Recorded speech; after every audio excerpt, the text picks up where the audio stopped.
Breaking news చూస్తున్నాం. HMDA Shiva Balakrishna అక్రమ కేసుల విచారణలో కీలక విషయాలు వెలుగులోకి వస్తున్నాయి. భూముల వేలంలో అక్రమాలు జరిగినట్టు ఏసీబీ అధికారులు గుర్తించారు. ఈ అక్రమాలలో భూముల వేలంపై పలువురు రియల్టర్ల ప్రమేయం ఉన్నట్లు ప్రభుత్వానికి ఏసీబీ నివేదికను అందించింది.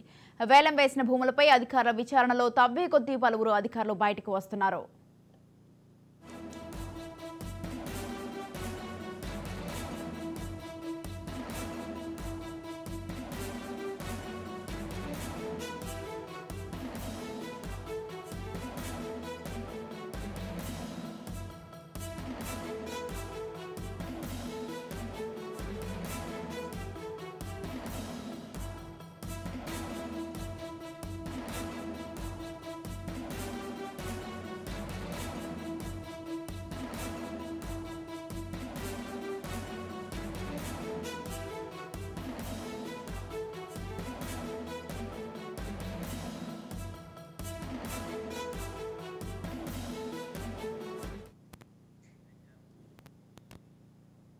హెచ్ఎండిఏ శివబాలకృష్ణ అక్రమ కేసుల విచారణలో కీలక విషయాలు వెలుగులోకి వస్తున్నాయి.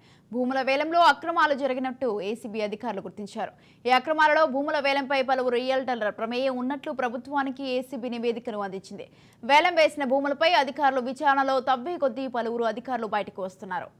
రైట్, ఈ విషయంపై పూర్తి సమాచారం అందించడానికి మా ప్రతినిధి ఇన్నారెడ్డి ఫోన్ లైన్ లో ఉన్నారు. ఇన్నారెడ్డి, స్వాతి, మనం గమనించవచ్చు ఈ ఏమైతే శివబాలకృష్ణ కేసులో చాలా కీలకమైన అంశాల మీద ఏసీ అధికారులు ఇప్పటికే బినామాస్తుల మీద ఫోకస్ చేసి తర్వాత దీంట్లో ఎవరెవరు ఉన్నారు, తర్వాత కుటుంబ సభ్యుల ఇన్వాల్వ్మెంట్ ఏంటి అన్న విషయం మీద ఇప్పటికే పూర్తి సమాచారం సేకరించారు. ఇది కాకుండా ఈ భూవేలంలో అంటే ప్రభుత్వం ఏంచి వేసేసిన వేలం పాటకు సంబంధించి వ్యవహారంలో కూడా కొంతమంది రియల్టర్లకు అనుకూలంగా వ్యవహరించేందుకు తక్కువ కోట్ చేసి వాళ్ళకు ఫేవర్ చేసి తర్వాత అక్రమ లేఅవుట్ కూడా వాళ్ళకి అప్పగించారని చెప్పిన నేపథ్యంలో అనేక ఆరోపణలు వస్తున్న నేపథ్యంలో ఈ రకంగా ఏ రిజిస్టర్డ్ కంపెనీలకు సపోర్ట్ చేశారు, ఆ రిజిస్టర్డ్ కంపెనీస్ ఏంటి అన్న దాని మీద పూర్తి స్థాయిలో ఎంక్వైరీ కొనసాగుతా ఉంది. ఇదే కాకుండా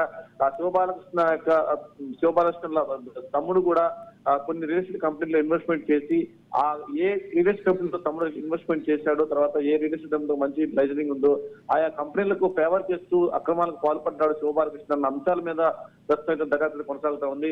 ఖచ్చితంగా ఈ రియల్ ఎస్టేట్ కంపెనీల వ్యవహారంలో కొంతమంది పెద్ద రియల్ ఎస్టేట్ కంపెనీలు అక్రమ లేఅవుట్లు తప్పులు తీసుకుంటున్నా కాకుండా కష్టాలు కట్టేసి చాలా మందికి ఆ ఫ్లాట్ అమ్మిన నేపథ్యం కనిపిస్తా ఉంది. మరి ఇప్పుడు శివబాలకృష్ణ లీలలో ఒక్కటిగా బయటకు వస్తున్న నేపథ్యంలో ప్రధానంగా శివబాలకృష్ణ అప్రూవల్ చేసిన రియల్ ఎస్టేట్ కంపెనీల మీద ప్రస్తుతం ఏసీబీ ఫోకస్ చేశారు. Swathi, right, thank you Inna Reddy, thanks for the details.